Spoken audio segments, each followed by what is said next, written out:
Live. Um, guys, I can't tell you how excited I am actually, because this is Dr. Dave, and correct my pronunciation. Is it Verhagen? Verhagen. Verhagen. Okay. Dr. Dave Verhagen, who is a psychologist and the author of a book that has influenced my thinking and influenced my book and how I sort of laid out the argument in my book so much. And I've actually never talked to him before. I emailed you in the process, I believe, but it was very brief exchange, hmm hmm and so we've never actually met even virtually, and I'm so thrilled. So the book that I'm talking about is called How White Evangelicals Think. And if you've been following me, you know I've mentioned it a lot. I found your book, Dr. Dave. Can I just call you Dave? Dave, Okay. please. All right. I Yes. found your book, Dave, kind of late in my research process. hmm There's just so much out there, and I was kind of focused more on sort of missions directly and, the history of all of that and what have you. But, the title kind of intrigued me and I thought I knew how white evangelicals thought. So I was like, I don't know if I'll learn much from this book, but for whatever reason I picked it up and it was exactly what I needed to read at that time because it was really then there were how when you write a book there's sort of everything it's hard to get everything to come together. Yeah. And your book was like the last thing that just like brought it all together for me. So let me throw it over to you. Please just introduce yourself a little bit. You're a psychologist, hmm but beyond that, introduce yourself a little bit, and yeah, tell us what caused you to write this book. Yeah. Thanks for having me. It's a thrill for me to talk to you and meet you in virtually. And I'm really glad to be talking about it. It is an important project for me. So, first about me, I have been a psychologist for 35 years.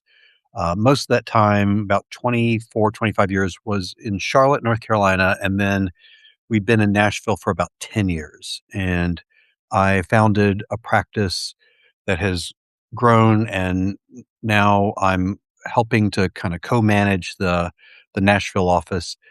And so that's my day job. That's my gig. I'm also a writer and I write things that I'm interested in. And so I don't have a particular like consistent theme in my writing. A lot of my books, I've got a 12th book coming out next year. A lot of my books are in the psychology lane. For example, the book coming out is called Working with Artists and Athletes because Huh. we work with a lot of top performers and just the whole like integration of clinical and performance stuff together has been something that we've been working on. So I've got, I've written a biography, I've written a business book, I've written a parenting book, I've written psychology books, but this book was, oh, and before I get into that, I'll say I've been married 35 years to Ellen. We have 4 adult children and we love our life in Nashville. And it has been just a cool time for the past day. We're celebrating our 10th anniversary here this week, so that's why that's on my mind is Nashville in particular. Um, Awesome. but this book was particularly important to me because I grew up in the evangelical world.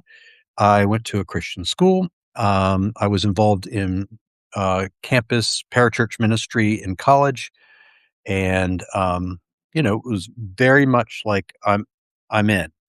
And sometime, you know, around 20, it actually preceded it a little bit, but around 2016 or so, when evangelicals started to line up behind Trump. And I don't want to make this overly political, but I do want to, it is important in the No, it's telling. really important, actually. It's really Yeah. important. It, it just, I was baffled by it. It wasn't, that's the best emotion I can describe. It was a little bit of anger and frustration, definitely some sadness, but a lot of just bafflement. Like, what is happening here? I don't get it. And so, having been inside that world, I'm like, this is everything that we've said we're not? Why is it that we're lining up in this way behind a person, a platform, uh, or just kind of a set of ideas that seems antithetical to how I understood Christian faith? So that's really what drove it. And so then I just embarked on, like I do a lot of things, just out of curiosity, like, what does the research say? And I did not have a spine to it, if that makes sense. I didn't know, I didn't lead with an idea. I was like, I just want to understand this. And what helped me understand it the most was an idea that was kind of coined by a researcher a Polish woman who I think is working out of London now. And the early research was on something that was called soccer hooliganism or football hooliganism. And it was when you would have um, these groups, tribes of people in these soccer matches that would be up in the stands fighting people, setting fire to bleachers, beating up people in the parking lot, doing like crazy stuff, property destruction, all kinds of things like that. And so there's a lot of study in Europe about, led by her, of like, what is this? What is happening? Like, why are people, because of a sport, getting so out of their mind? And what they found is that those groups were characterized by a concept called collective narcissism. Mhm. And then once they kind of understood that, they began to apply that to political groups and other groups. And so before I tell you about the link between that and evangelicalism, I'll say what it is. So collective narcissism, we know that narcissism is an individual construct. Like that's very familiar to us. And by the way, everybody has a dab of narcissism if you're going to stay alive. Sure, I mean, absolutely. you Yeah. have narcissism is like self-centeredness, I mean, like you have to take care of yourself to some extent for the It's most a part. spectrum, right? Right, as a spectrum. Yeah. And so there's a whole range of what's called normal or healthy narcissism, all the way up to what we would call malignant narcissism. And so people that are in the upper end of the range might meet the criteria for narcissistic personality disorder. They may or may not, but they might. And that's where the narcissism is so thick that it affects their primary relationships. It affects um, how they navigate in the world where business, marriage, parenting, all these things are affected. Okay, so we know that idea. But what collective narcissism is to say this is a group. And it doesn't mean that everybody in the group is a narcissist or a malignant narcissist. It's not about the individuals per se. It's about the group as a whole. That the Like the group is culture, right? as a Like kind of the culture. culture? Yeah. So let's go back to football hooliganism. That group is formed around this idea that Manchester United or fill in the blank team is the best. And And if you don't see it that way, then you're evil and bad and the enemy.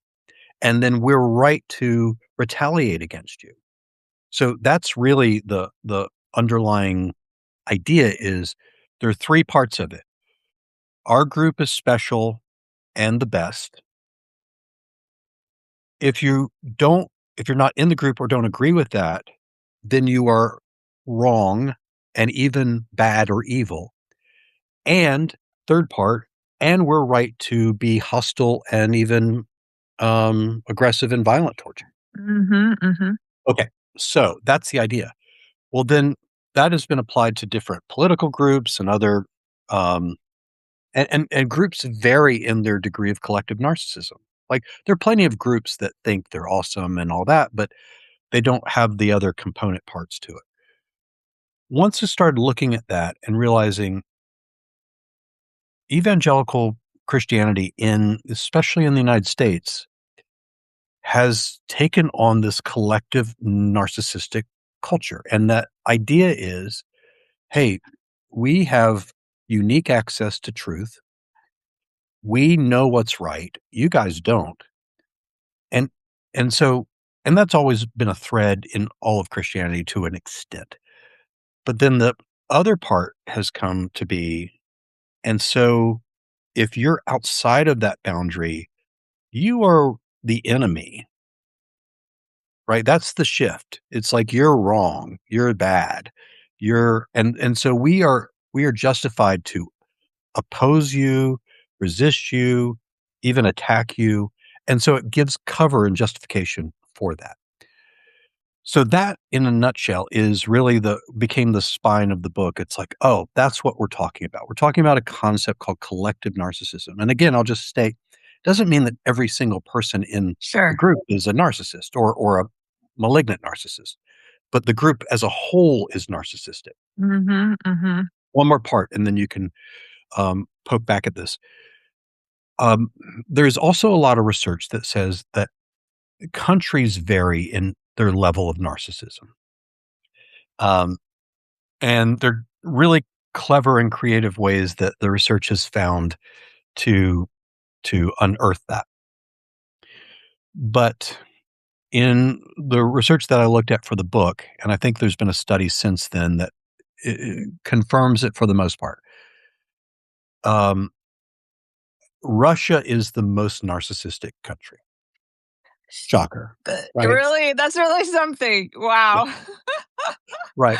Very narcissistic. It's like, Huh. uh, and the way that's measured is we have a much, much, much higher view of ourselves than other people have of us. Like we Mm, are have this mhm. inflated sense of superiority and being, sort of chosen and special. The United States is too, and so we have a very So narcissist. interesting. That's the 2 sides of the big cold, our Right, confrontation of the last almost 100 years, you know? right, right. It's like two narcissistic entities. So Wow. we're in a narcissistic culture that has all the markings of narcissism as a culture. It's like a sense of exceptionality and Yep. superiority, a sense of we are entitled to act as we please, a lot of emphasis on power and money and status and appearance, and so on. So if you think about it, that's the incubator for American evangelicalism is like they've been cooking in that sauce for decades and decades and Centuries, really. centuries. Yeah, right. Yeah, so there's a bigger context, and so it's created a very narcissistic subculture within that and there are other narcissistic subcultures in the United States, but that has helped me understand it. It's like, oh, these subcultures of evangelicalism have come to see themselves as so special and so right, and that other people outside of them are the enemy who needs to be opposed. Yeah, that's certainly how I grew up. I mean, I Yeah, grew up in mainstream white evangelicalism. And, that's certainly the mentality that I grew up with. It's not new. It's just had a newly pernicious manifestation, I think, in our politics and our culture of late. Um, I now and you bring the receipts. There's a lot of research that has been done that I was really surprised about. Not just you mentioned with regards to the United States writ large, but also with regards to these white evangelical groups and cultures in the United States. So why don't you say a little bit about that? about the research on it? Yeah, yeah. You're not just pulling this out of your own, Right. out of thin air. Yeah. Yeah, and so it's hard, if not impossible, to now look at and at first I just called it evangelicalism, and then as I got into it, I realized I need to make a demarcation between white evangelicalism and, other evangelicalism because, Yeah. the black church, the Hispanic church, and so on have different cultures, and so even though it gave it this other layer of race in the title, it was important to separate that out. It's almost impossible for us to look at white evangelicalism without seeing how um, commingled it has become with um, right wing conservative politics. And what the research from Robert Jones, who, by the way, any of his stuff, if you can get a hold of it, it's So great, very good. Yeah, so good. And very good. I've had a chance to talk with him. He's still doing great work. Um, hi- the, and others. The the um, the research basically says evangelicals see themselves essentially as kind of like conservatives first, and then Republicans, and then Christian. I mean, even though if you ask them what's their dominant identity, they would probably say Christian, but increasingly what really the ideas that they endorse would be in that sort of progression. Is like they're it's it's it's important to be a conservative, and then that becomes almost like a synonym for being a good Christian. And so there's a ton of research on what is called right wing authoritarianism, and the evangelical church is very rife with that. Is this, and there is left wing authoritarianism too, but right wing authoritarianism is this idea of um, we and there's again lots of layers of this. There are authoritarian leaders and authoritarian followers, and they have different characteristics. So the authoritarian leader is, I alone can save you. Follow me. Do line up.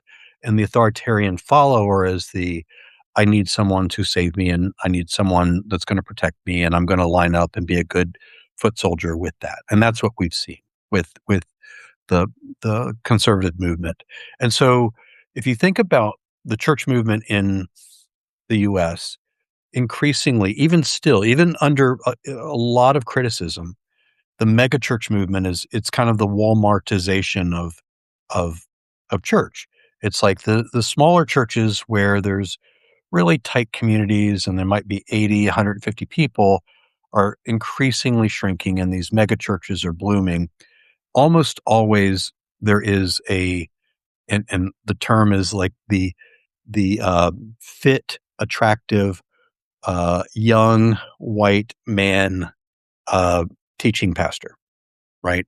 Like that's that guy, It's and like he may or may he's the not. bro, he's the pastor bro, you know? Yep, and he may not be a narcissist, but certainly vulnerable to that.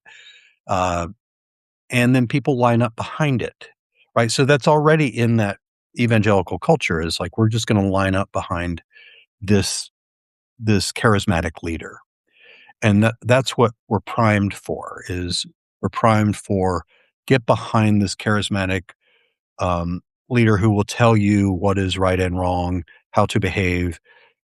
You support him at all costs. And then expand that out. That's what we're seeing in the evangelical movement. And it's glomming onto political figures, and Trump in particular. It's the same, it's the parallel thing. So there's right wing authoritarianism, there's Christian nationalism, tons of research on that. Um, and we could get into. But yeah, so your point being, this is something that has there's a lot. I mean, I think I don't even remember, but there were hundreds of studies that I used for the book. Not dozens, hundreds of studies. So it is very well And researched. showing all kinds of things. And while I'm interrupting you a bit, I'm gonna let my dog in because he's barking at the door. But anyway, he's a bit psychotic. Speaking of people who need psychological help, you cite all kinds of studies. You cite both studies that like people with narciss like people who sort of, I guess, self-report narcissistic traits are at a higher percentage in these groups.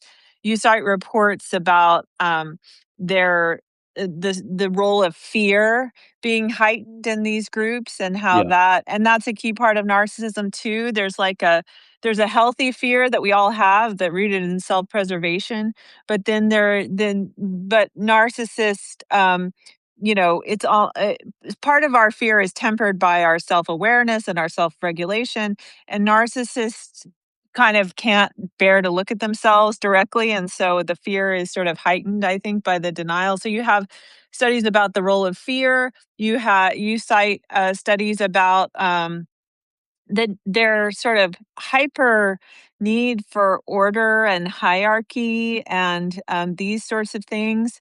So I don't know if you want to talk about that, but I wonder, just writ large, in I have my own theories as a historian, but from your standpoint, like, where does this come from? Obviously, you talk about American culture being very narcissistic and stewing in these waters of American exceptionalism, which, as a historian, I definitely agree with that. But we've all stewed in those waters. Many faiths have stewed in those kind of waters. Why are white evangelicals um so fearful and paranoid and sort of fixated on their own self-preservation to this sort of degree? It's a great question, and I'm gonna, I do wanna hear your take on it also because I'm very intrigued by the perspective of historians with all this. I feel like we have a lot to learn from, you and Robert Jones and other really good historians. John Fea, another one who's well studied with this. Um, okay, so I remember reading, I believe it was in Christianity Today in the 1980s. I remember this in the 1980s that someone had written this article and he said evangelicalism is really devolving into a culture um, of being more about living self-satisfied, easy lives rather than being on mission for serving other people and doing things that are countercultural, but for the thriving of people that are um, poor, less advantaged. It's more about like that's where we've got. That was back in the 80s, so that was whatever, almost pushing 50 years ago. So there was an awareness at that time. Uh, I- Part of the take that I have on that is um, we are living in, whether people realize it or not, one of the um, easiest, best, less violent times in history, right? Like by and large, especially in cultures like ours, we have pretty easy lives. I mean, there are less people that die in war. There are less, more people are literate. There's less overall violence. Overall, not up and down depending on the year. And our culture has become very much a comfortable culture. And with that, it promotes people who do not have the resilience to deal with anything that feels uncomfortable. Now, carry that into what's happened with evangelicalism, which is we're living in a culture that's becoming increasingly more diverse and good for us for that. We're living in a culture where white men are not the only aren't the only people with the seat at the table, and thank goodness for that.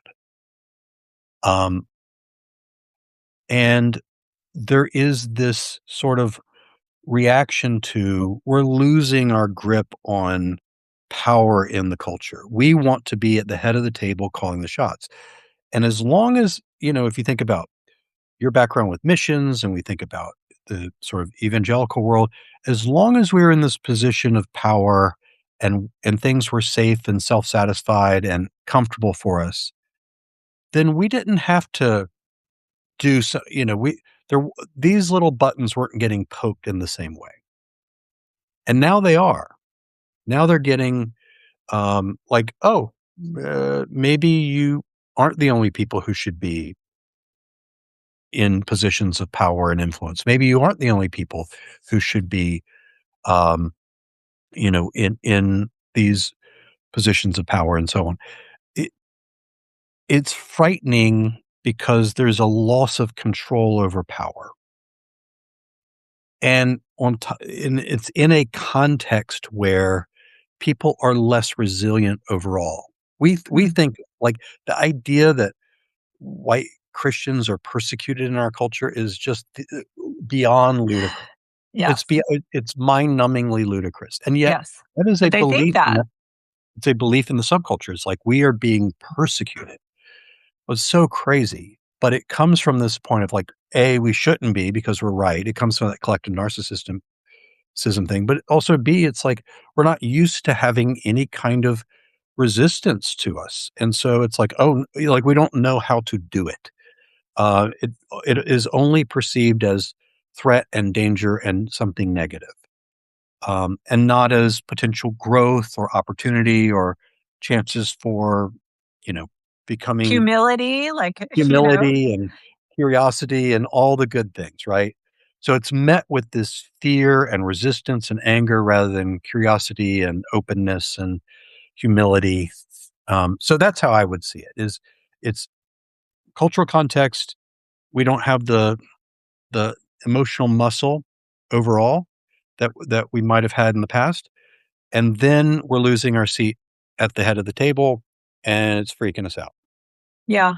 I definitely even from a historical standpoint, the sort of perceived loss of status is obviously a huge, part of it that goes back to the sort of fundamentalists, modernists, debates and confrontations beginning in the late 19th, early 20th century, and then accelerating as we get into the 20th century. And then I think this whole Trump phenomenon is particularly rooted in the decline of Christianity in the last 20-25 years, Mhm, and particularly the white evangelicals' own children. Now there's a very visible ex evangelical movement, which honestly, their allegiance to Trump is fueling. I can't tell you how many friends I have who are newly ex-evangelical in the last 10 years.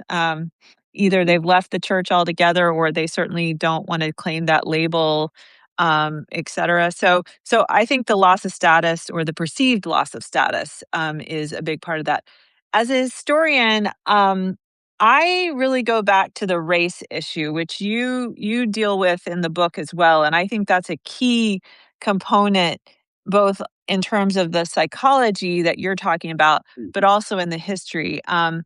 I I really see the connections between white evangelicalism in the present day and pro-slavery Southern Christianity.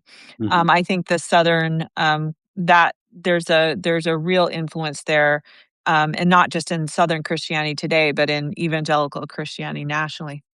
And if I can do some amateur psychologizing, riffing mhm, off your book, and you can tell me if I'm wrong.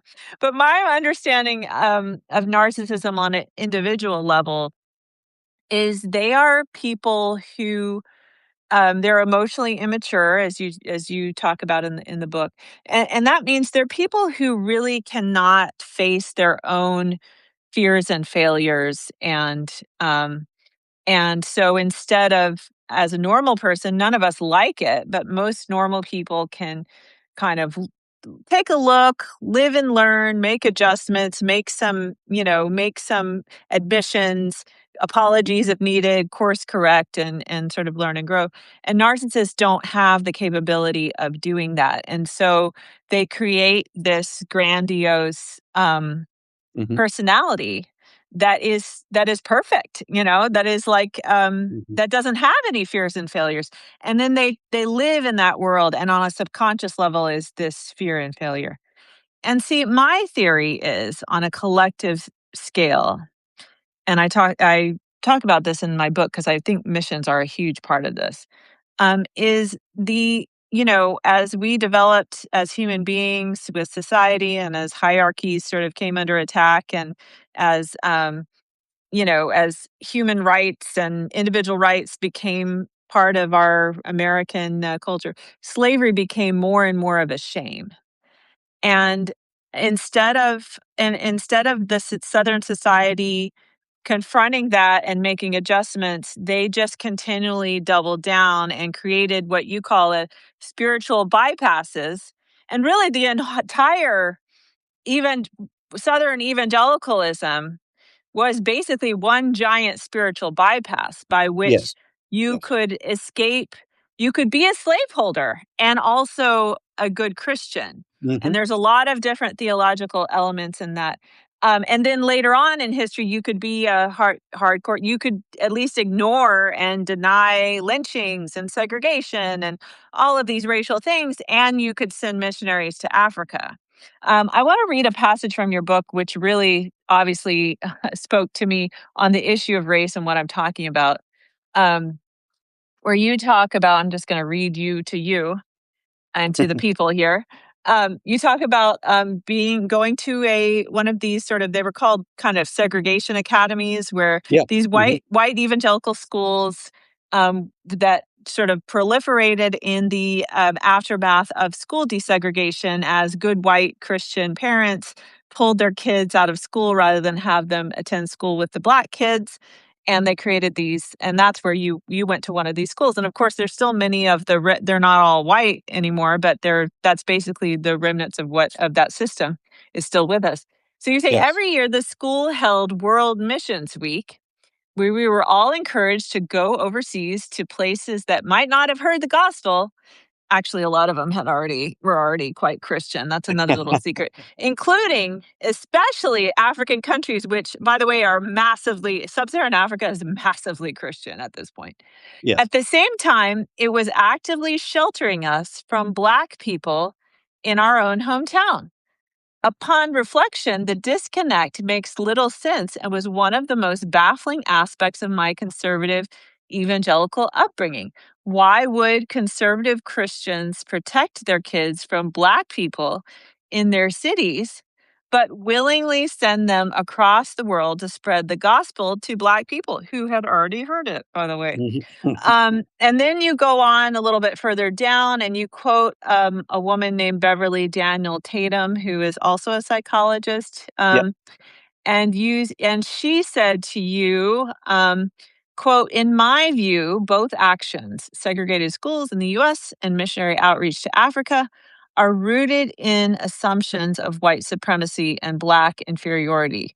The Black Africans were being viewed as in need of white help through salvation of Christianity, as were the slaves, by the way. That was one of the defenses of slavery is, Mhm. oh, but we're giving them the gospel and saving them from hell, Mhm. as practiced by white people. Offering of such help, however well intentioned, is still rooted in assumptions of Black inferiority.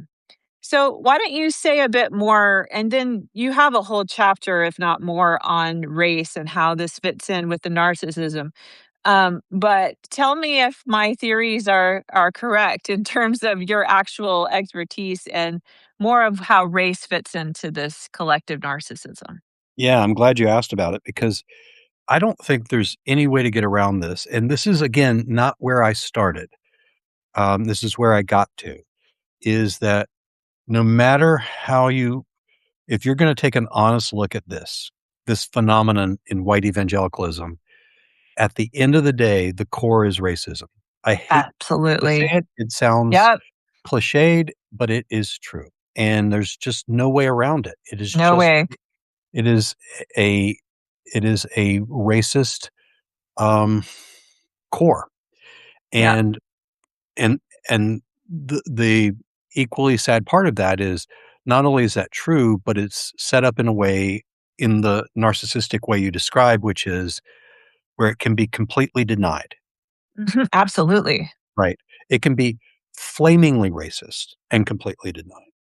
And I can't tell you how many, because, having grown up on a mission field, how many times I've heard from missionaries or MKs, oh, there's no way I could be racist. I served in Africa.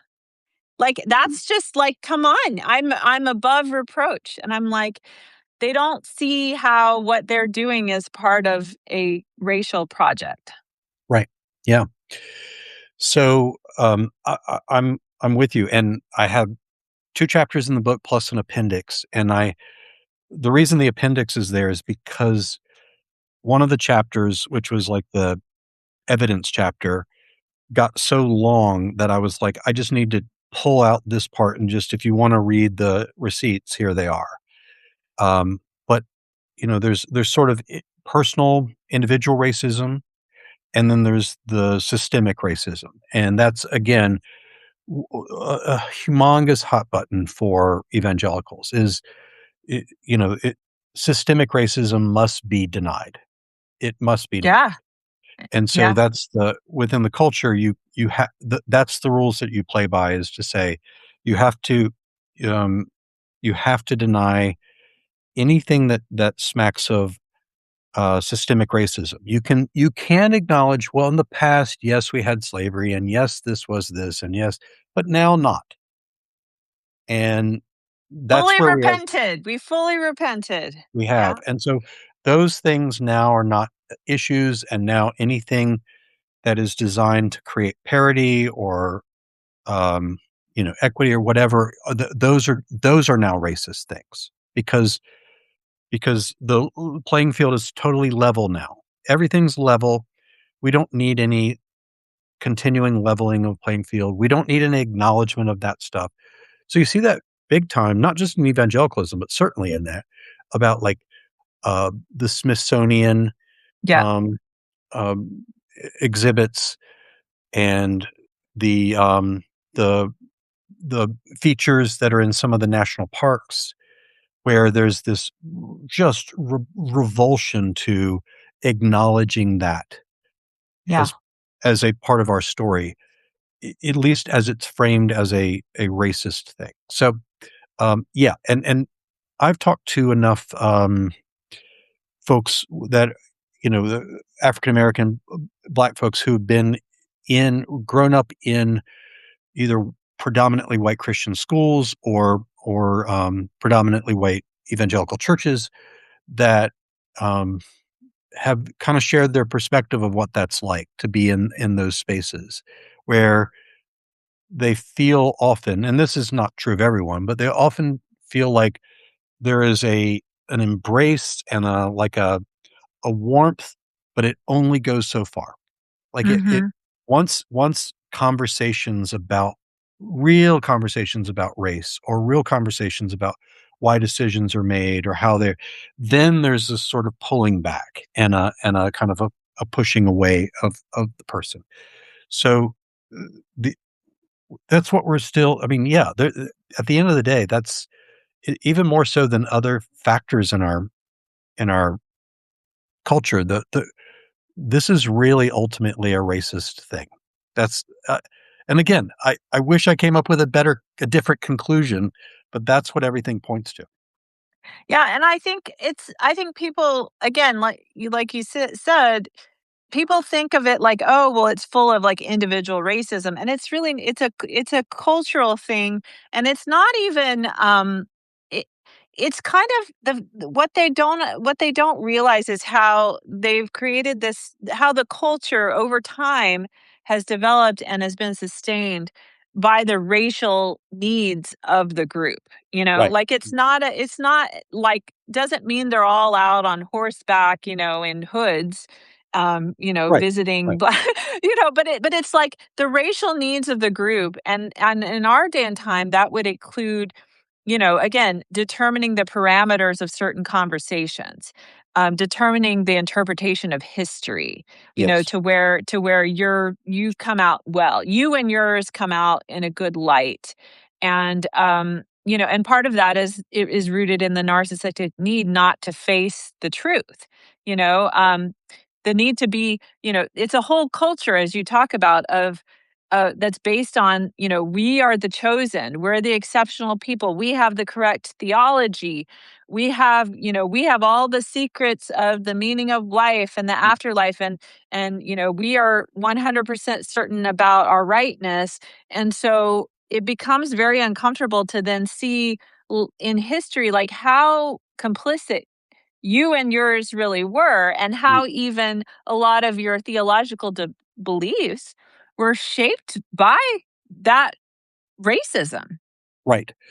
Yeah, absolutely. That's it. And the pushback that you get is, well, we don't have these overtly racist attitudes in that, or use racial slurs or do things that are mean to black people or people of color. It's always this sort of like that's the bar for whether or not we're racist, and not these more deeper issues around. And it goes very much to what we talked about before, which is that even white evangelicals can maintain good relationships with the larger culture and with people of different races as long as they are in the catbird seat, as long as they are in the at the head of the table and making the decisions. And once that gets challenged, that's what pokes all this stuff up. Um, if I could, can I give you a couple? I just pulled the book down to reference a couple of things, just to because one of the things you've asked for is like, let's talk specifics about this. And I'm going to read a few things. So these are some of the studies that have come from the Barna Group, from Robert Jones, from Kinnaman, and others. These are just bullet points. White Christians are less likely than any other measured group to say the U.S. has a problem with race. Number two, only 1 in 5 white Christians said race. I'm sorry, 1 in 5 white Christians said race was not at all a problem in our country. Three, in 2 Barna surveys, white Christians were less likely than any other group to agree that the United States has historically oppressed minorities, with less than a majority agreeing with this as being true. By their own admission, significantly more white Christians became more unmotivated to address racial injustice in our society in the summer of 2020, where the protests and rioting following George Floyd's murder, compared to even the year before. So actually, when that became a prominent issue, then the evangelical response was not Dig repentance and in. humility, but was to dig in more.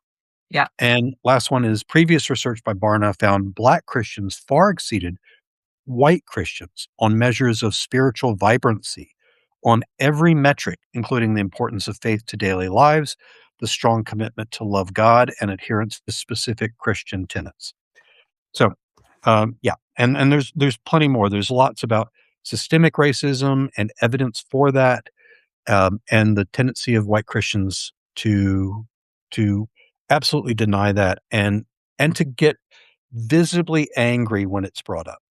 Yeah, and if I can just throw in another stat that you cited in your book that I've also seen everywhere from Robert Jones, PRRI, is that for white evangelicals, church attendance, regular church attendance, makes it worse.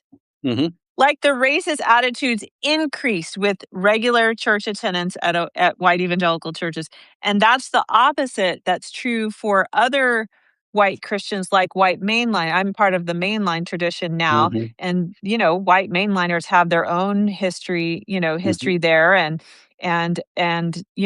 are certainly and still vote surprisingly in large numbers for Donald Trump as well. But the regular church attenders, these attitudes dramatically drop Yeah, versus the regular church attenders among white evangelicals, the attitudes increase. yep, And I yeah. thought that was really telling. Oh my gosh, yes. I mean, that book just blew my head up.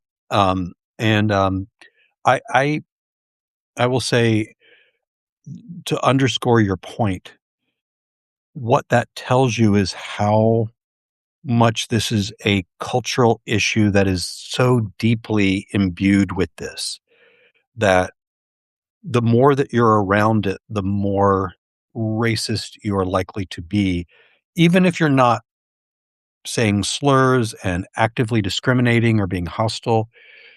Um, and that is incredibly sad. Yeah, it's really, really sad. Okay, I have a couple sort of bigger questions with our remaining time. First of all, I just wonder if you can address. I see some. Personally, I don't see a huge difference between the white evangelicalism that I was raised with and what people are calling Christian nationalism now. To me, the element that is new from what I was raised with is the storming of the Capitol type of business, where you're willing to, where you're basically, I'm among Christian nationalists, I see as white evangelicals who have sort of they've turned their back on democracy, which Mhm. is different from what I was raised with.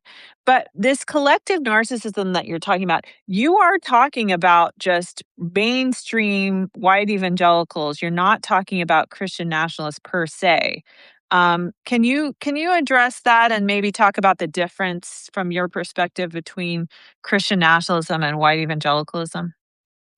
Yeah, I'll just give credit to, um, Sam Sam Perry. His stuff is still among the best out there. There are other good researchers, but Whitehead and others that he's partnered with, but really good stuff. And this, I'm gonna agree with you that I think that the all the roots of Christian nationalism have been deeply, um, woven through evangelicalism for decades, and it didn't just come out as strongly in storming the Capitol as it has in recent the last decade and a half or so, because it didn't need to, because it was Right.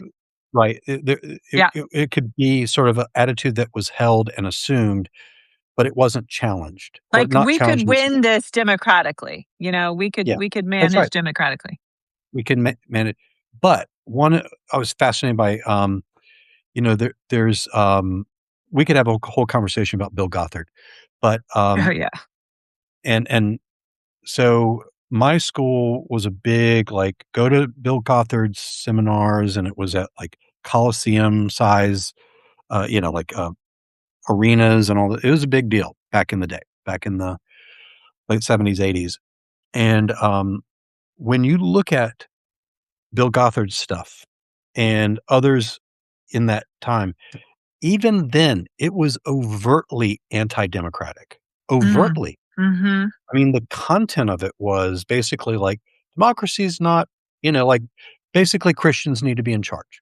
Mhm, And it mhm. was it was there, like, my jaw dropped because I was like, "Oh my gosh, this has been in this curriculum, and this has been a dominant influencer of this culture."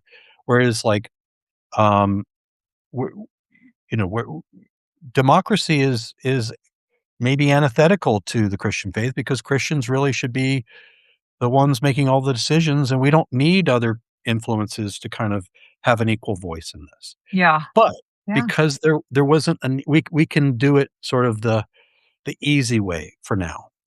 And then once that wasn't working, where things became, um, there was the decline of Christianity in our culture, and there was greater diversity and all that stuff, then it was like, "Oh, well, we're losing our grip here." And so what you'll hear in Christian nationalism is overtly anti-democratic, overtly. So all that's to say, I think that the whiff of it or the roots of it have been present for decades. Yeah. I don't think it's new, but I think it is manifest in a way that we haven't seen before. And that was the stuff that was alarming me. I didn't realize it was there. Yeah, yeah. Well, yeah, I it was just sort of part of what I, grew up with, but, uh, but yeah, um, I agree with that. So a lot of this actually made sense to me from the mission field, because the mission field is I view missions as part of the grandiose white evangelical narrative. It's something that they're very proud of. It's something that hides the racial component of it very well. And growing up in the mission field, you really get this sense of, you know, if you don't, and a lot of what I talk about in the book is different expressions of this, of like, the narrative wins. Like, if you don't fit into the narrative, you don't cooperate with the narrative, like, your needs and your identity, maybe you're Black, maybe you're a woman that doesn't fit the mold, maybe you're, again, a missionary kid who's the child of the heroes, and you have, you have needs that aren't being, like, whatever it is, you are subsumed beneath the narrative, and you cannot disrupt the narrative. And, so that was I think that's why your book so crystallized my thinking about the mission field, is because once I was able to think of missions as an expression of this collective narcissism, just everything I experienced in my whole childhood, like, fell Mhm. into place, you know? Yeah. So that's really what it, came down to me. And of course, so my last question then is, so, of course, one of the driving, sort of justifications for missions and many other things in white evangelicalism is the idea that, if we don't do this, people will go to hell. Mhm. And, like, there's an altruistic sort of explanation for it all that I think is, I grew up in this and I sincerely believed that as well. But you can see how, and I don't know what your current beliefs are, so Mhm. but you can see how whatever your once beliefs are, this idea of Christian exclusivity and that we're the only ones going to heaven and we're the ones that know how to get to heaven and we're the only ones. It could be altruistically and sincerely held, but it also does seem rather narcissistic. Mhm. So my question is, can you have, like, is it possible to have a Christian, a doctrine of Christian exclusivity in a way that does not bleed into, narcissism? Yeah. Like, Wow. how do you think about that? Yeah. What a great question. I mean, it really is a great question. Um, I may not give you a great answer because I need to think about it in that way. I will tell you, if you look at even recent history, when Rob Bell uh, took a turn and had a book that really challenged doctrine of hell and so on, he was drummed out of the evangelical Oh, yeah, faith. I absolutely. He mean, was canceled. he was canceled. He was Out you go. canceled. Yeah, Yeah. even John Stott, who had this kind of annihilationist view of, Mhm. which is different than, eternal torment view, Right. Yeah. was like he wasn't quite canceled, but there was a lot of backlash for him. So it it's interesting how vigorously that Christians hold that view, and you could frame some of it as it's altruistic and they're trying to help people, and they really do believe that. But it also there's this sort of fear-based faith, which doesn't seem, Mhm. from a psychological standpoint or even from a faith standpoint, in any way healthy. Um, and also this narcissistic quality of like, we've got the keys to the kingdom, Yeah. and you need to come. And what's interesting too is like how evangelicalism has become this reductionistic, like, pray this prayer and then Yeah.